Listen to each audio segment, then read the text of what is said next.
50 সূরা calf. আশ্রয় চাহি আল্লাহর যেন শয়তান দূরে রয়। শুরু করিলাম আল্লাহর নামে, দয়ালু করুণাময়।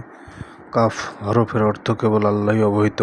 পবিত্র কোরআনের শপথ, পরম সম্মানিত তাদের জন্য সতর্ককারী আসিয়াছে একজন তাদের মধ্য হতেই, তাই তো অবাক তাদের মন। এটা তো বড়ই আজব ব্যাপার, বলছে কাফেরগণ।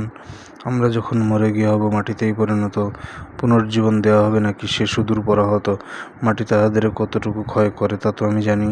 আমার কাছে যে সংরক্ষক রয়েছে কিতাবখানি, সত্য আসার পরেই তাহারা করে প্রত্যাখ্যান। সুতরাং তাহারা দ্বন্দ্ব-দ্বিধায় আছে দোদুল্যমান। তবে কি তাহারা তাদের উপর দেখেন আকাশরাজি? কিভাবে তা আমি নিখুঁত গড়েছি, কিভাবে রেখেছি সাজি।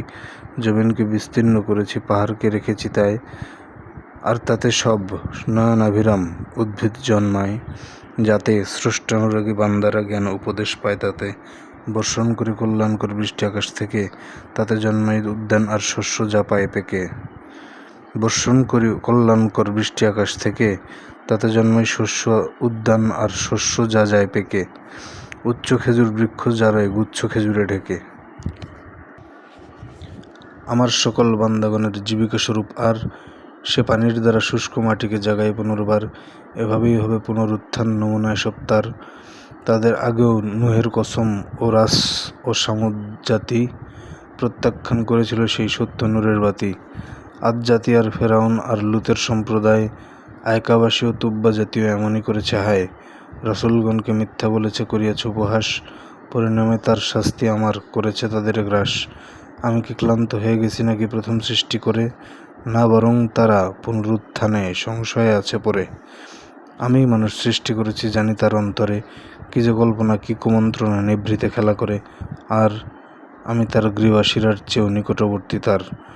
তখনও যখন দুই পাশে দুই ফেরেশতা তার থাকে, যা বলে মানুষ সদা প্রস্তুত প্রহরী তা লিখে রাখে।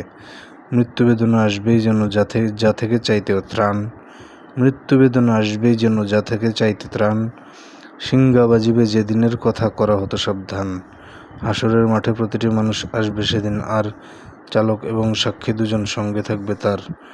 এই দিন হতে উদাসীন ছিলে, এখন তোমার থেকে পর্দা সরিয়ে দিলাম তাই আজ দৃষ্টি তোমার দেখে।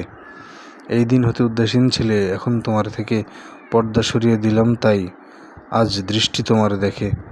এবং তাহার সঙ্গী বলবে যে রবে তাহার সাথে, এই তো তোমার আমলনামাও তৈরি আমার হাতে।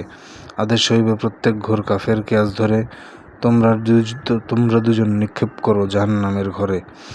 অন্যকে যারা কল্যাণ কাজে করেছিল বাধাদান, সীমা লঙ্ঘনকারী ছিল সত্যে সন্দেহান। পরোয়া করেনি আল্লাহর সাথে মাবুদ বানিয়ে নিতে, তাদেরকে আজ নিক্ষেপ করো সুকঠিন শাস্তিতে। বলবে তাহার শয়তান সাথী, ও হে আমাদের প্রভু, সে নিজেই ছিল বিভ্রান্তিতে, আমি তো করিনি কভু। খোদা বলিবেন, আমার সামনে ঝগড়া করো না আর, আমি তো আগেই করিয়াছিলাম তোমাদের হুঁশিয়ার। আমার কথার পরিবর্তন হয় না কখনো আর, বান্দাগণের প্রতি আমি কভু করি না তো অবিচার।